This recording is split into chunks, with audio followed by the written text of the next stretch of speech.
Hey everybody, Tim Kawakami here, TK Show, recorded from the home studio. I have on as my guest a frequent guest, which is much appreciated.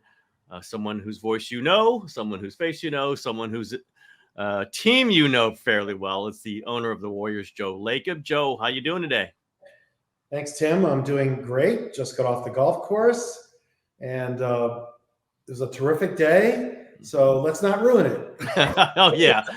That's not up to me. That's not up to me. I do good for you. I like to say that I've never gotten you in trouble with one of these interviews. We've done these interviews, and I've been warned about it, and I've never gotten you in trouble. That Andre Iguodala got you in trouble once, but not me. He did. Raymond does a good job of prepping me for you. Well, you know what? Let's get right into we know when we book these things, there's always going to be something interesting that happens like the day we do it, right? We never know exactly what, whether it was today or yesterday. Steph Curry did an interview with Mark Spears and Scape, and I don't think he said anything that you and I were surprised by. It's certainly Steph. It's logical. Talking about his future with the Warriors. He wants to be a Warrior for life. I think we all know that, but also said mostly he wants to win. And he doesn't want to be on a bottom feeder. And that's the number one priority for him. I imagine these are things you've heard Steph say himself, or not anything you're surprised to hear from Steph? I mean, I didn't see the interview. I read some comments about it. So I'll have to go look at it. But from what I heard, all he said was exactly what you'd expect, I think, which is, I want to win. And if we were a really bad team, I guess he would rethink, whether he really wanted to finish his career here. But he didn't expect that's not the case, and he didn't expect that to be the case. And certainly from many conversations I've had with Steph, and I'm pretty close to Steph, we talk a lot. I think we have a great relationship. I think he's very comfortable with the path of the franchise and how hard we do try to put as good a product on the court as we can. Do you feel, I don't know if the right word is pressure or it's responsibility, to make sure that Steph is comfortable with what's going on? Or is it just try to be as good as you can and Steph will be along with you if you're as good as you can be? Look, I understand you're referring to the narrative of don't waste Steph's last few years or something like that. But I got to be honest, I don't really think of that way. It matters to me every bit as much as it matters to our fans for Steph or for Steph. I don't ever want to be not trying or be bad or be laissez-faire about trying to win. I think people, I hope, understand from the time we as a group have bought this team, 14 years going on 15 now. It's hard to believe. Yep. We've tried to be competitive, as much as we can. And I think, it's really hard these days. It's gotten harder. I think we'd all agree. More competitive. The NBA is probably trending more like the NFL in terms of the new labor agreement, in terms of its impact and the parity. So it's harder, but I'm pretty proud of the fact that we've been competitive most of the time. Our first few years, of course, it took a while to build it up, and then we had a great run, and then we had, of course, those two horrific injuries, and as expected, a year or two not so good. One again in 22, and I think the last 2 years, we were competitive. In the playoffs, won, and really even better the next year, meaning last year. Just it was a really incredible year where the West was so good. We thought we'd win 50 games or so, which is 57 was the top team in the whole league, in the West rather, that is. And I think if Draymond hadn't got suspended, an unfortunate event, we certainly projected to do that. So I think we're trying to be as good as we can. And same thing with this summer, and we can talk more about that. We've made great improvements to the team, and we're going to continue to do that at all times. Yeah, certainly a lot of stuff going on this offseason. Chris Paul and Klay Thompson leave for various reasons, and you bring in a bunch of new players. Back in February, you said on this podcast that the goal was to not only get out of the second apron, not only get out of the first apron, but try to get out of luxury tax. Guess what? You guys did do that. I know you went back into the tax, but when you said that, and I know Klay could have come in at a number that I'm not saying this was because Klay was planning to you were planning a future without Klay, but in your mind was a version of this. Was that what you were talking about in February? Look, what I said was, it is you didn't emphasize the right word. Goal. Yeah. It was our goal to get out of the luxury tax if possible, because we had been in it for so long, paid almost $700 million in luxury taxes. And that's great if you're winning. We don't care. We'll do whatever we can. But we didn't make the playoffs this last year. And so I think we have to take that into account. And the system is certainly a lot more difficult, or its impact on you if you are in the tax. So I think the goal is to, we'd love to get out of the tax for 2 of the next 4 years, so we aren't a repeater. Mm-hmm. It helps us be competitive. Having said that, I also said that we'll do whatever, if we think we have an opportunity to be that much better, and it means going on the tax, then we will, if it's worth it, if we deem it's worth it by our projections. And so, this year we're looking like we're going to be out of the tax as it was working out. In fact, we were for a short period of time. And then we said, shoot, we have a chance to get Buddy Hield. And we think that can make us, significantly better. It doesn't take us hugely into the luxury tax, but it does, currently we are. But it's certainly below the first apron. So the penalties aren't as great if you can stay there. I think we all understand out of the tax is the best. Under the first apron is certainly, acceptable, perhaps. Under the second apron could be acceptable as perhaps. But you don't want to be, if you can help it, is above the second apron. Mm-hmm. Maybe there are some circumstances you do it. I'm not going to sit here and say never, never. But that's a pretty difficult pill to swallow in terms of the impact it has on team building. Hey, I'm told never to ask you about the CBA, but I won't get too far into that. But I mean, you could see going higher, right? Could you see it going higher this season? I don't think there's much of a way to do that. Yeah, I mean, you are capped. You are capped to the second apron. You are. Yeah, we're actually capped at the first apron, I believe. Oh, okay. If I remember correctly, it's been a few weeks now. Yeah. But we're hard capped by virtue of these sign-in trades and so on. Okay. So I don't think that's really kind of anything to be discussed because the path has been set, at least the current path. Obviously, we can talk a little about Klay. Emotional time for Warriors fans, I'm sure for you, for everybody in the franchise.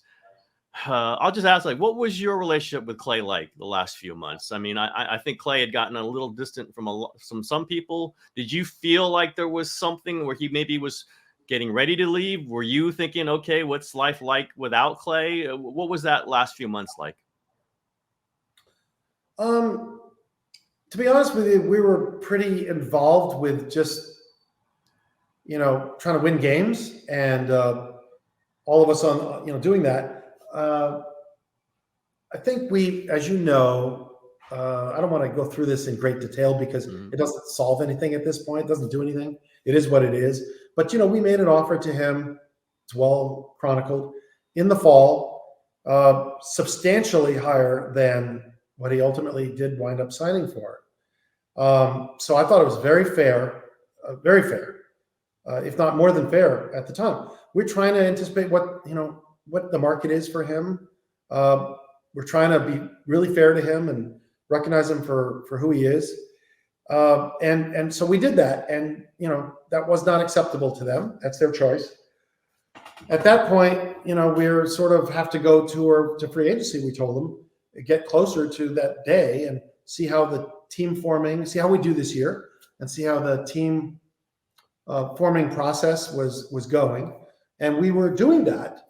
But to be frank and honest, Klay made the decision prior to the beginning free agency that he informed us of it, that his intention was to not come back. Now, we can all surmise as to why that is. He has stated, I can only take him at his word.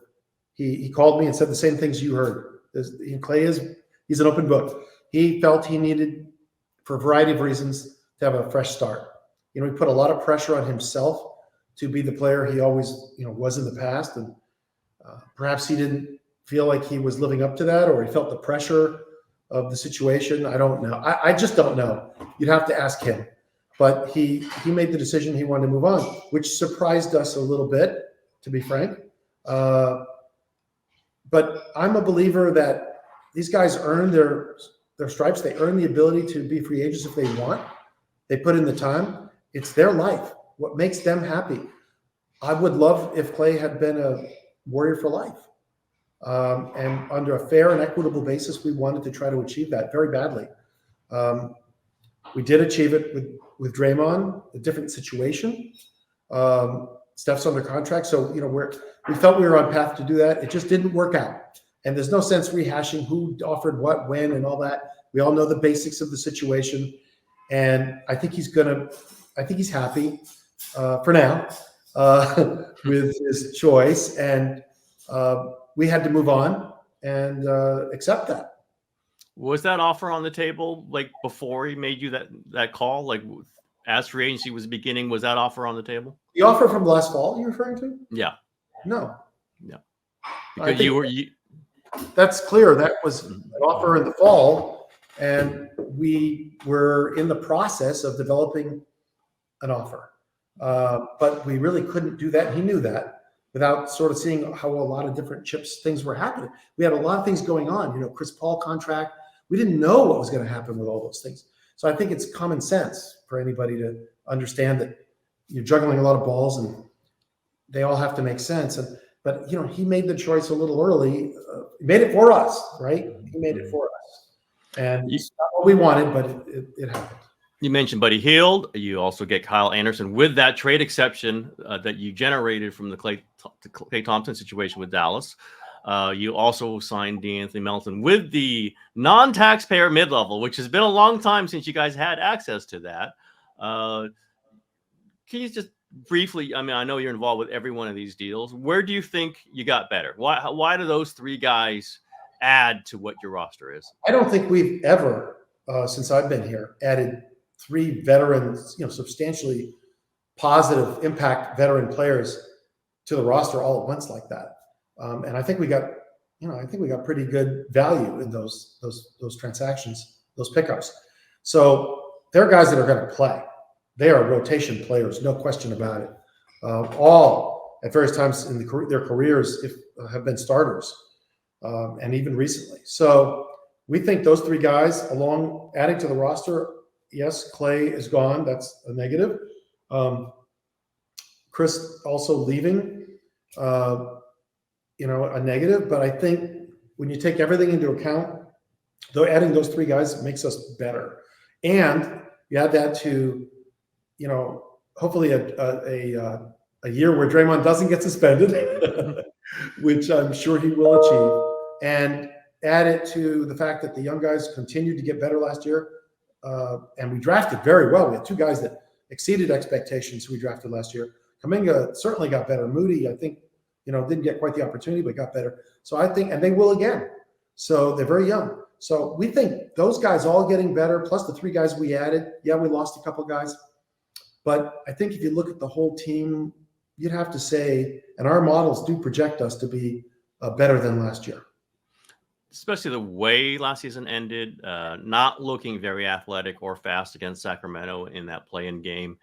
Did that affect your, this roster's just got to get faster, got to get more athletic, got to get younger and cheaper too. I threw that in there, and you get a lot of that. Was there a specific emphasis on athleticness? Let's just say. Ideally speaking, longer and more athletic, certainly something all teams strive to do, and we particularly probably needed to do that. We certainly got younger, with Chris and Klay leaving, and the three guys we added are all younger. But not too young. Yeah. These are veterans, and I think they're win now kind of guys. And I think that we certainly got Kyle is a very long player. Melton, I think you could also say for a guard, very long and athletic, and we'll certainly add for the defensive. On the defensive side, two of those three guys are really big positive adds on the defensive side. We needed to get better defensively, I think we felt. And then Buddy is, it's sort of like a Klay replacement. I'm not saying he is or isn't, but very similar skill set, a little younger player maybe, but a great three-point shooter historically. So I think, it's pretty hard to conclude that we didn't get better. Well, how about another move, Joe? Are you kind of waiting for a next move? Do you think a next move is very possible? There's certainly been one name mentioned. I will not get you in trouble by saying that name. I might say it myself. I'm not going to make you say that name. But is there a next big move possible, like within a few weeks? Look, we have a full roster right now. I think we're at 14 players. Mm-hmm. So anything we do now has got to be pretty much through trade. And are there trades that are being discussed all the time? Absolutely. We could make a significant trade for sure, but we might not. There are three ways to get your team better, right? The draft, which probably is the most reliable one in some respects, although highly risky and takes some time. Free agency. The Lakers have used this over the years, certainly. We've done it occasionally. That's happened now. And the third is trades. Trades is kind of the hardest way to go because there are 29 other teams all trying to do the same thing. They're all trying to get better. And everyone wants to win a trade. I know in business, you hear the term win-win. It's good to make win-win moves in life, in business, trades, business transactions. But you can't make someone do that. So it's one of these things where you have to find the right partner at the right time, and you have to sort of agree that this is going to work for both parties. And that's with all trades. I have found over our 14 years, we have not been, particularly adept at making big trades. We haven't done a lot because they're hard to do. And we're always trying. We're always going to try to make our team better. And if there were, a great player out there at the trade deadline, we were looking at some things. Might have happened, who knows? But it didn't for a variety of reasons. And we've been looking at things since the draft and free agency here, various trades. And, frankly, that isn't something that ends tomorrow or anytime in the next few weeks. Something like that for any one player could go on to the trade deadline. That's why it's called the trade deadline. Mm-hmm. So I think there are other names out there that are significant players that if they want to play for the Warriors and we felt we had the right package, we convinced the other team and the player, they're conceivable to do. We're going to keep trying. How cautious are you about giving up those future picks? I imagine that's what it's going to take, right? I mean, a package of things, but those future, you can trade next year's one, you could trade, 26, whatever, however we can, without it being consecutive years. Joe, how aggressive in your mind do you want to be with those picks? Again, any trades, certainly one thing you can package in a trade is players. Another thing you can package is future draft compensation.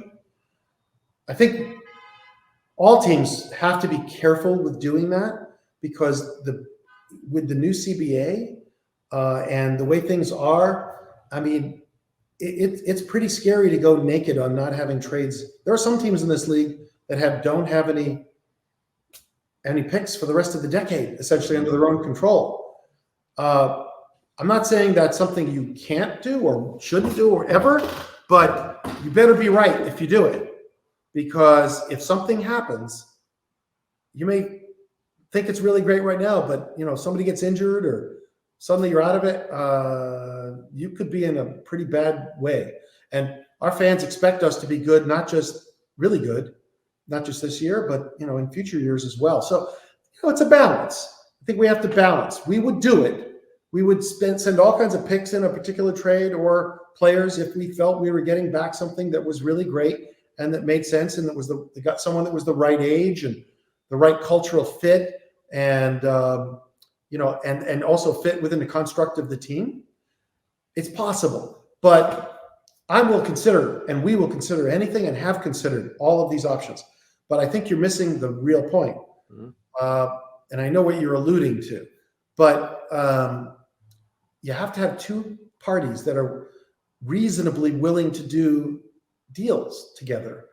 that makes sense for both sides in order for things to happen. It just can't be something where, you can make this happen and it's automatic. It doesn't automatically happen. It doesn't work that way. You have to have a willing party on the other end for any kind of a trade discussion. That's why they're so hard to do. Let's say in a previous discussion that happened before free agency, did you think you were real close to making a big deal? When? Before free agency, when someone might have been had a player option and could have stayed or been traded or left as a free agent in free agency. There were reports that you could have been real close. I might have reported that you were pretty close to making it. It's been reported by various people Yeah. that we were in active discussions for a very big name player, and I think those are accurate and aggressive. It didn't happen, and again, it gets back to just what I said a minute ago. You can be as aggressive as all hell, but it sometimes doesn't matter if the other side, for whatever reason, just isn't compelled to do it. Even when you might think it makes sense. I'm trying to be, Yeah, no, you're not getting in trouble. I'm trying not to go there with any specifics here. I've said it before. I mean, it's just really hard to do these things. And there are all kinds of reasons that sometimes we don't even understand coming from the other side. When we've been super aggressive and we have not been able to pull it off because the other side had a construct of how they wanted to build and develop their team going forward, which is just, we didn't understand, but it is what it is. It's their right to do that. Was that almost an all-in moment for you guys, or have you reached an almost all-in moment this kind of cycle, putting almost everything you could put on the table in a trade? It was a very aggressive opportunity, a very aggressive play on our part that we went after some players. And look, this is no surprise. It's been reported at the trade deadline as well as around free agency. We've taken a couple of big swings. I'm sure other teams take big swings too. And we haven't been able to pull it off. It doesn't mean that we're not trying. It just means that it's very hard to do. You have to get two sides willing to do it. You do have an interesting play. John Kuminga is in an interesting situation, going into his fourth year, eligible for that rookie contract. Other guys drafted around him have gotten humongous deals. We've seen that happen. Where do you put, are you eager to sign him to a rookie extension? Do you not want to? I guess you don't want to negotiate necessarily on a podcast. Would you expect there to be negotiations to try to sign Kuminga to a? I'm really not going to get into that because that's Mike's job, and he's got a strategy for how he goes about doing his job. And I will just tell you that we love Jonathan Kuminga. We love Moses Moody. I know they're coming up on, they have a year to go on, the rookie scale contracts, and coming up on the possibility of signing them before they were to go to restricted free agency. And, we've done it both ways in the past.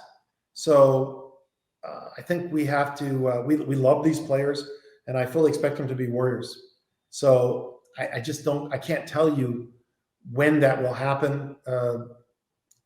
Could be in the next few weeks, could be October, could be next summer. I mean, that's really for Mike and Kirk and those guys to decide and work out. Do you have a general idea where you see Kuminga fitting in this rotation? That some wings left, but you brought in three of them. So where does he fit?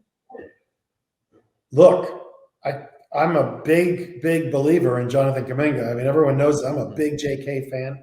So is our basketball operations group, Mike and Kirk and those guys. And by the way, so are our coaches. I know people think sometimes that's not true, but that is true. And he's working really hard this summer. The reports are making great progress. He had a big step last year. We expect him to have another big step this year. I expect him to be a Warrior for a long time. Brandon Podziemski's name comes up obviously because there's roles there for him now. Other than wings, he's got there needs to be a 2 guard. There needs to be a backup point guard. I know you were talked on the NBA telecast during Summer League. I think you said you could see him being an all-star. What's Podziemski's role going into this season, and just in your mind as the guy paying for all this? And how close is he, do you think, to being that level of player? Well, he's only had 1 year. He's 21 years old, and he's had 1 year in the league. Now, that was a pretty successful rookie campaign. First team all league rookie. Some pretty darn good numbers. Really good defense. I mean, just a really capable player. Works really hard. Great cultural fit with our organization. I mean, we're extremely high. And by the way, so are a lot of other teams that are interested. You know, we get a lot of calls on both him and JK, and we do on Moses as well, by the way. So, you know, we get calls on these guys. They're good. People think they're good, really good. And they're getting better, and they're young. And so I do believe that if you talk about Pods in particular, I said it at the Summer League. I think he has the potential to be an all-star in this league. And I absolutely believe it. And so does everyone in our organization. I think that JK is in the same boat. He has the potential to be an all-star in this league, the potential. Is it possible that Brandon Podziemski is the crux of a trade discussion? Like, we will not do it because we're not going to give up Brandon Podziemski? I'm not going to get into specifics like that. There's no way. I don't want to give him up, nor JK. We love these guys. And Moses, Trace, these are good young players. Now, everyone can be traded. Anyone and everyone. If it means that we're going to be, you know, better as an organization, we're going to acquire someone that just really makes sense going forward, and we felt the deal was fair and it was something we should do. I mean, there probably isn't anyone on this team other than maybe one guy, maybe two, that couldn't be traded. You know, it's possible. I'm not going to sit here and tell you it's not. So, but I do not anticipate that these guys are going anywhere. I anticipate that they're going to be with us and help build our organization. Again, you mentioned significant that we cannot turn down comes along. You mentioned at least one guy who cannot be traded. Steph Curry is eligible for a 1-year extension. Could you foresee talks about doing that? Yeah, we have not discussed it. He's busy right now, and he should stay busy focused on that with the Olympics. But if he wants to talk about that, that's up to him. If he wants to talk about that this summer, he's not said that at all. But if he wants to, we'll certainly entertain that discussion. I would not anticipate. Let's put it this way: Steph Curry, I fully anticipate will be a Warrior for life. I thought Klay was going to be too, but I was wrong. But I think you know, Steph has been what he's been to this franchise is tremendous. You know, and you know, it's every intention of ours to see him play as long as he wants to play and as long as he is able to play at the level that he's continued to play. And he's in incredible shape, so I have no reason to believe that he couldn't play quite a bit longer. Maybe he's Tom Brady. Yeah, he could. I mean, listen, I'm the one who brings up Last Dance as much as anybody. But you look at Steph in this Olympics run-up. You look at LeBron, by the way, who's freaking 40. You think maybe we're shutting the windows too fast on these guys. I mean, you know, and you're the optimist. I know you're not shutting the windows on anybody. But when you see Steph and you see great older players doing what they're doing, they're the alpha dogs of an all NBA super team. And they're not young guys. Do you think about, okay, this Last Dance thing, let's put it out the window? Like, you do have a window of 3 or 4 years. Is that how you view it? I do. I do view that our window is a little longer than people think, though, if there's such thing as a window. But with respect to Steph, let's just say, if that's what we're talking about, I think the window's probably longer than some people, you know, give it credit for. He's in remarkable shape. I do not see some big slowdown from Steph here. In fact, I would argue he's one of the best players on the Olympic team. One of the best. It's showing. It's showing. I mean, I don't see it closing any time that soon. We all have to understand that Father Time is undefeated, and eventually that'll be the case. But we don't look at it honestly like it's a window this year. It has to be this year. Like, what can we do all in? We're always trying to make our team as absolutely good as it can be because we're trying to win championships. We won in 22 and they said we couldn't. I think we can win this next year. I think it's possible. So, you know, whether it's like as our team as it sits today, or maybe as the year starts and we decide we need to add a little more, and the opportunity comes across to do that, we will. But I think we're always trying to make the team as good as possible, and I don't think it's a 6-month window. I think the window's bigger than that. Do you feel though like losing Klay it's a different stage at least? You had those three guys. It was those three guys. They were I go back Game 7 of the Kings series or whatever. Like you could just count on those guys. 2022 playoff run. You had other very good players, but those three guys were the heart and soul of this. Do you feel like some of that has changed though with Klay gone? Well, yeah, but look, basketball teams are living, breathing things. These are real people. Some get better, some get worse, some age. Some are young guys that are getting better every year because they're not quite at their best yet. They're the best part of their career. So they're breathing. A team is a breathing thing, a living thing. It doesn't just have this one moment in time that is always going to be that way. It's going to change, and so we're always trying to make it better. We're always trying to work around the edges, or if we have to, work in the middle. If it ever gets to that point, but I don't think we're at that point. We're not a bad team. No one's going to sit here and tell me we're some bad team that, I read some of these people online say we're going to win 30 games or something. I'm sorry, I don't see that. I don't know what these people are looking at. We won 46 last year. We should have been 50 if it wasn't for some hopefully something never happens again. And I think we just added to the team, made it better, and in fact, it's a little younger.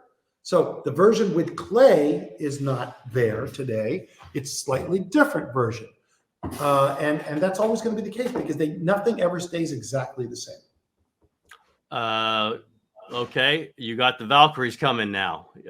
Coming up next season, they're in the break now. This season, they will continue on the WNBA season. All I hear is, Joe Lacob, he's gonna bring the pocketbook out as owner of this expansion team. You've got some players coming up as free agents. Nobody signed a long-term deal. How aggressive are you planning to be right away with the Valkyries? Very. Like very, very. I mean, I don't even know the CBA there. I don't know what. I mean, there are payroll limits, I'm sure. Whatever the rules are, we will adapt. Just like new CBA and the NBA. I've said this for years. We're not limited. We'll just, whatever the rules are, we're going to play by the rules, and we're going to just be as good as we can be and as aggressive as we can be, because our job is to win. This is a sports team. The job is to win. And that's what our fans want. That's what I want. I am a fan, by the way, too. I'm not here to, just pussyfoot around. We're trying to win. So, yeah, we're going to try to be as good as we can, as fast as we can, recognizing the fact it's a new team. We still we didn't have a coach yet. Yep.